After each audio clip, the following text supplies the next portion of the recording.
Përshëndetje të gjithëve, mirë se erdhët në një tjetër video. Në këtë video dua t'ju tregoj se si e përballova faktin që tani isha e smur dhe do jetoja me ilaçe gjithë jetën kudo që të shkoja. Dhe sa e vështirë ka qenë për mua të përshtatem me smundjen. Nëse jeni të ri në kanalin tim, ju lutem bëni subscribe dhe shtypni butonin e zilës që të njoftoheni për video të reja. Bëni like nëse ju pëlqen video dhe lini koment nëse keni ndonjë pyetje.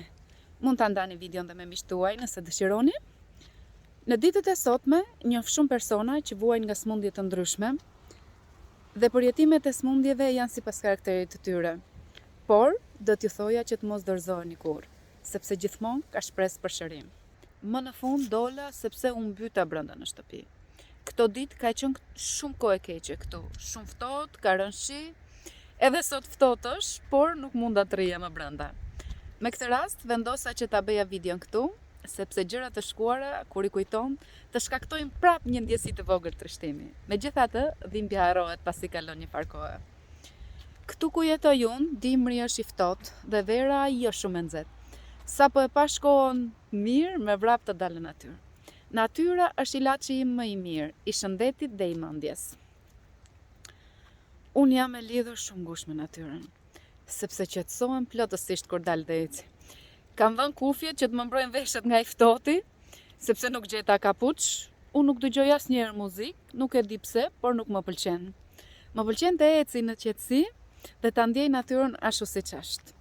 Në verë, kur është koha e ngrohtë, unë eci zbathur mbi bar dhe ndihem shumë e qetë. Të ecësh zbathur mbi bar shkarkon çdo energji negative. Ju sugjeroj ta provoni si terapi. Vendi ku jetoj tani është plot gjelbërim.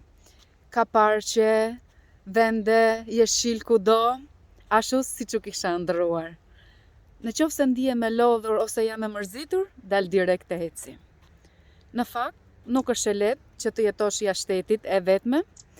Ka momente që më merr malli shumë për familjarët e mi, me zi po pres që t'i takoj, sepse kam 2 vjet që jam larguar. Ky është vendi im i preferuar.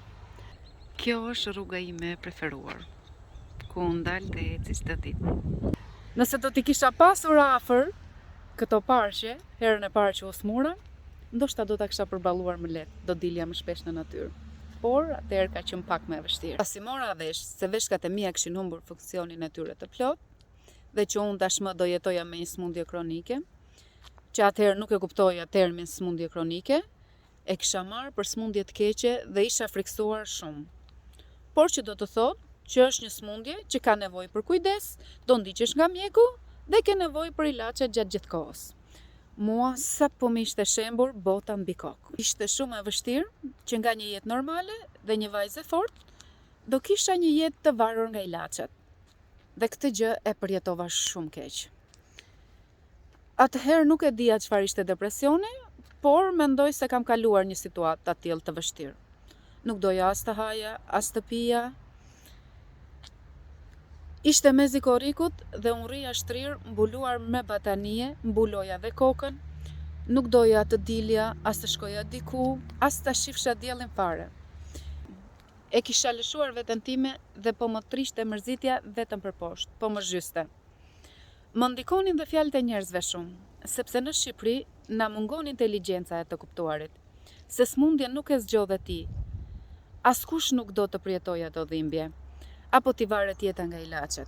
Ai që na krijoi e ka caktuar, dhe ne jemi të detyruar ta kalojmë në çdo lloj mënyre. Përveç dhimbjeve që përjeton, ti etiketohesh si një njeri i paaft. Ajo është e smur.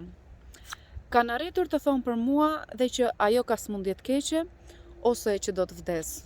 Shqyqur nga Zoti që jam mirë dhe tani jam më mirë se kur, faleminderit. Njerëzit nuk logjikojnë fare që është diçka që çdo njeri mund ta kalojë, çdo kush mund të smure, të vuaj. Në vend të t'i japin kurajo, mundohet të vrasin më shumë. Tani kur më kujtohet, për arsye të opinionit të njerëzve, unë nuk e pranoja kempin. Doktoresha më tha: "Eda, unë do të nxjerr kemp sepse të takon një ndihmë ekonomike, do marrësh ilaçe, ke shpenzime." Dhe unë që ngulja këmbë nuk e dua. Nuk e dua kempin sepse do më gjykojnë njerëzit që jem me kemp. Kisha dëgjuar shpesh herë që gjykoheshin njerëzit me kemp. Në fakt, shpesher edhe unë vetë mund të kisha gjykuar dika. Por, kur arrim t'i përjetojmë vetë, atëherë kuptojmë situatën e tjetrit. Megjithatë, ajo në fund arriti të ma nxirrte kempin dhe më hyri shumë në punë, edhe më vonë. Mendimet njeriu e vrasin më shumë se sa veprat. Prandaj dhe ne duhet të fokusohemi shumë tek mendimet pozitive. Ka qenë vërtet kohëra të vështira.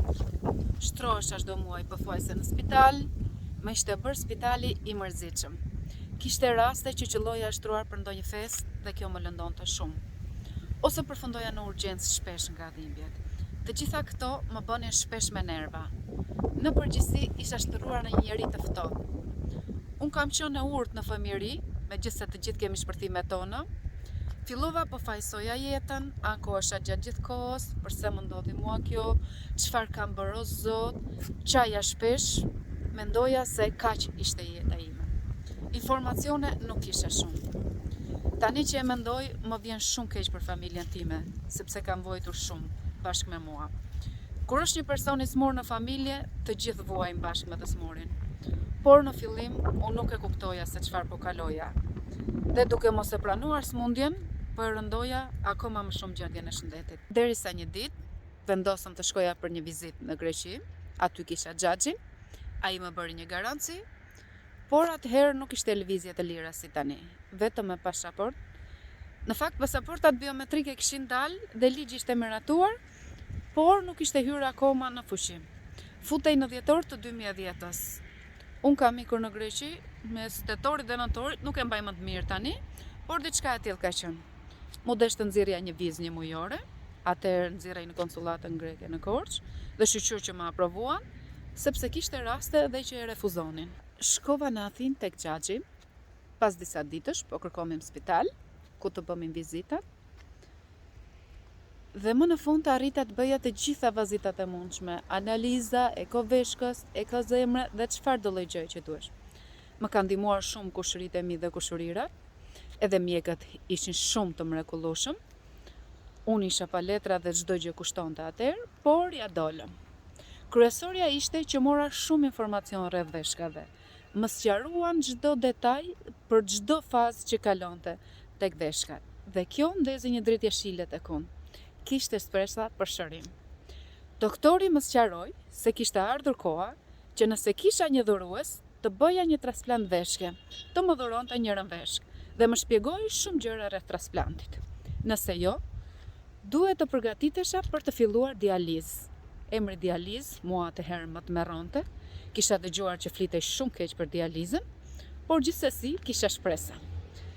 Dhe kthimi nga Greqia solli një ndryshim tek unë, dhe në mendime dhe në kujdesin ndaj shëndetit. Po mendoja se këto shërohem. Fillova të ushqehem me dietën që më dhanë mjekët e Greqisë dhe diçka ndryshoi. Për rreth 6 muaj, ilaçet i merrja nga Greqia, mi çonte çuni i xhaxhit, por vuajtjet nuk mbaruan këtu. Aty fillonte një nga dilemat dhe pikpyetjet më të mëdha për mua, por që do ndryshonte komplet rrjedhën e jetës. Kam pasur shumë ulje dhe ngritje, por gjithsesi ja kam dalë. Thonë që dhimbja që nuk të vret të bën më të fortë. Dhe unë sa herë jam rrëzuar, jam çuar me një shpresë më të madhe se do t'ja dalë. Shpresoj shumë që video në ardhshme të flas për transplantin e parë. Ju lutem mos harroni të bëni subscribe në kanalin tim dhe të shtypni butonin e zilës që të njoftoheni për video të reja. Nëse ju pëlqeu video, bëni like dhe nëse keni ndonjë pyetje lini koment. Mund ta shpërndani videon tek miqtë tuaj.